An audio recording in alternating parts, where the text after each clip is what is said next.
Bill O'Reilly here, Monday, January 31st, 2022. You are listening to the O'Reilly Update. Here's what's happening today in America. The nation's police under attack. Wages rise for workers.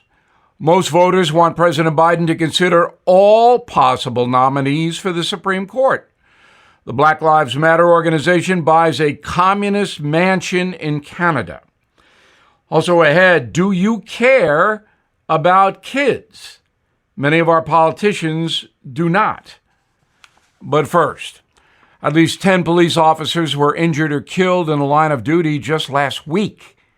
2 cops died in New York City. Another 8 were shot in St. Louis, Houston, Milwaukee, and Kentucky. Homicides nationwide up 44% compared to 2019.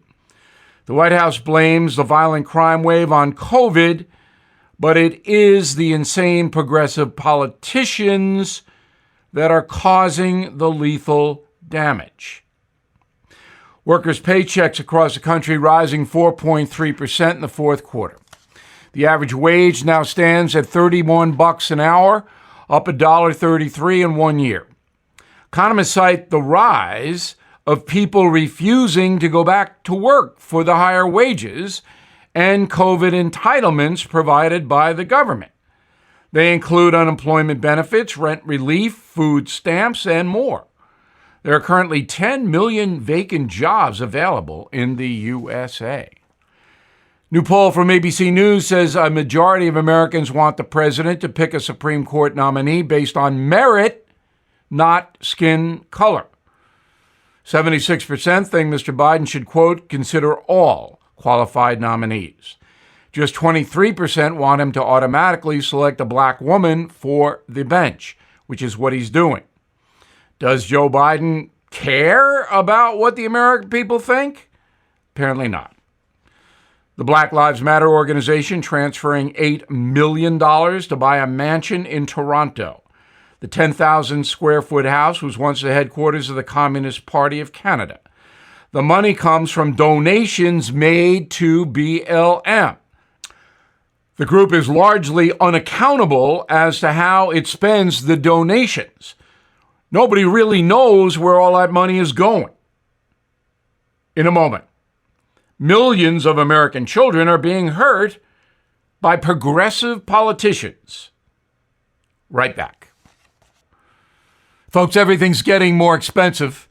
We're in the biggest economic crisis since 2008, with a government that is spending out of control. Consumer prices the highest we've seen in 30 years. Inflation is here. So while paper money could eventually decline in value, you must consider real tangible things that will always maintain their value. How do you protect your money, your retirement, your savings? With American Hartford Gold.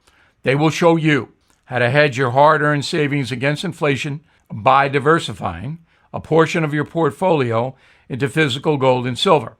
So please give them a call, and they'll have physical gold and silver delivered right to your door or put inside your IRA or 401k. Please tell them Bill O'Reilly sent you, and you may get up to $1,500 of free silver on your first order. Call 877-444-GOLD, 877-444-GOLD, or text GOLD to 65532. 877-444-GOLD. Text GOLD to 65532. Time now for the O'Reilly Update message of the day, hurting the kids. In the 1950s, American school children celebrated the coming of summer with a poem. No more pencils, no more books, no more teachers' dirty looks. Today, the dirty looks are cast at traditional grading. As much has changed in the nation's public school systems. Progressive policies that harm children are being installed around the country, and few know about it because there's no media coverage. Let's analyze one of the big things, the elimination of grades. According to leftist philosophy, traditional grading is racist because some minority students are deprived and cannot compete with privileged white children. And there is some truth to that. I saw it firsthand while teaching high school in a ghetto north of Miami, Florida. The progressive solution is to eliminate A to F evaluations and replace them with a totally subjective, does the student understand the classwork mandate. That system allows the teacher vast power because there's no specific academic baseline. Also, many schools are under pressure to promote kids even if they don't know anything, and the teachers understand that. Those who embrace this soft academic approach justify it by citing slavery, ongoing societal bias, and anti-American grievance in general. But the real reason so many minority children don't compete well in school is poor parenting. The same goes for white and Native American students. In fact, few children of any race can succeed academically if they live in chaotic homes with parents who do not care about them. That is the truth.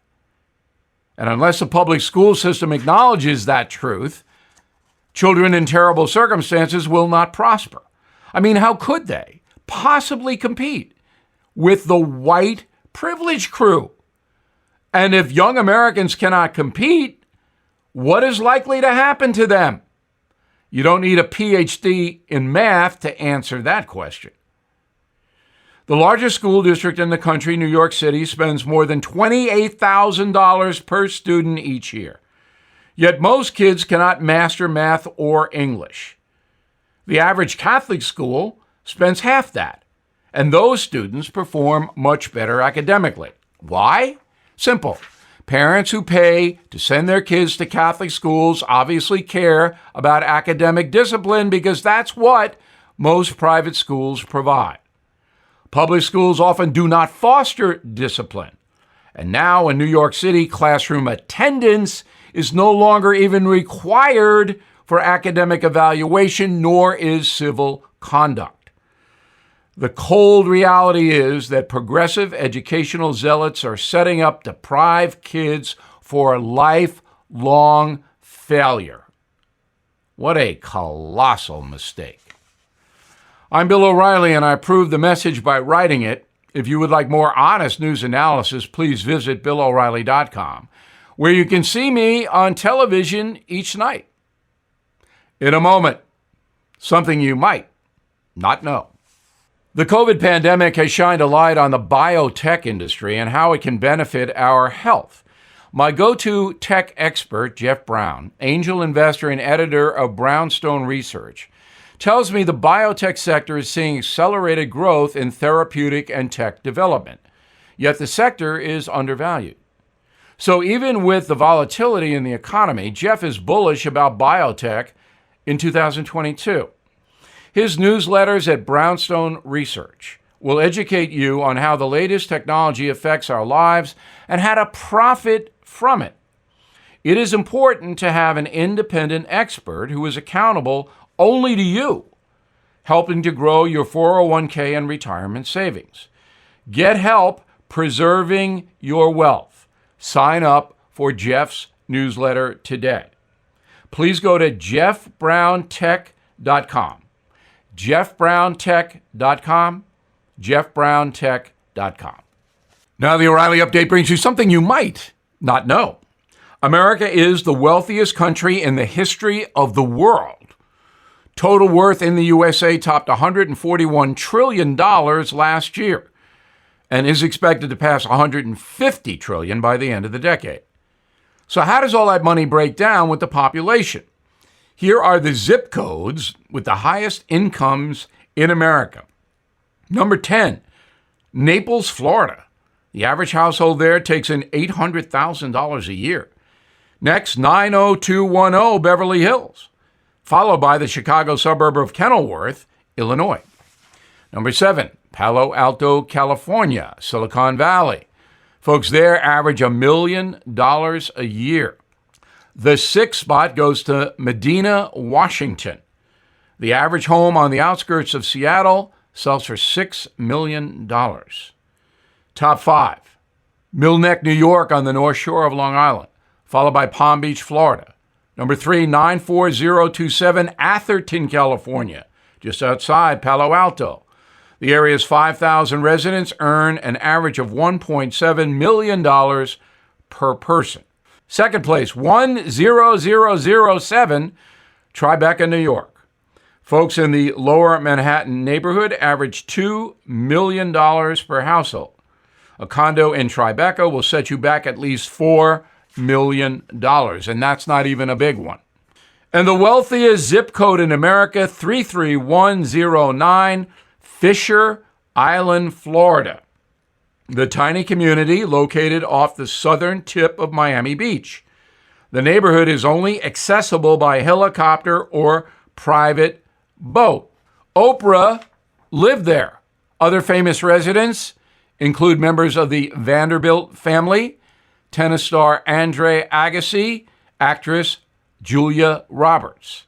And this just in, Oprah recently sold her 4-bedroom Fisher Island apartment for $20 million. And here's something else you might not know. While the country's wealthiest residents live a lifestyle of luxury, the poorest 20% of U.S. citizens are richer than the average European middle-class person. They have better access to health care and enjoy twice the living space compared to people in France, Germany, and Italy. Back after this. Bill O'Reilly here. It is time we diversify for the new year. Rate increases are already forecasted. Experts say apartment buildings and condominium values are on the rise. I have told you about NRIA. They have substantial properties already built and selling in top markets. They are targeting competitive annualized returns for investors and have a 15-year track record. This is the year to balance your investments with real estate and invest in a solid foundation. So please call the team at NRIA, and you will be very happy you did. 800-800-1414. That's easy. 800-800-1414. Or you can visit them at nria.net. That's nria.net. An offer of securities is only made by the NRIA Private Placement Memorandum. Read it first. Past performance does not guarantee future results. NRIA is a real estate development firm. Learn more at nria.net. Thank you for listening to the O'Reilly Update. I am Bill O'Reilly. No spin, just facts, and always looking out for you.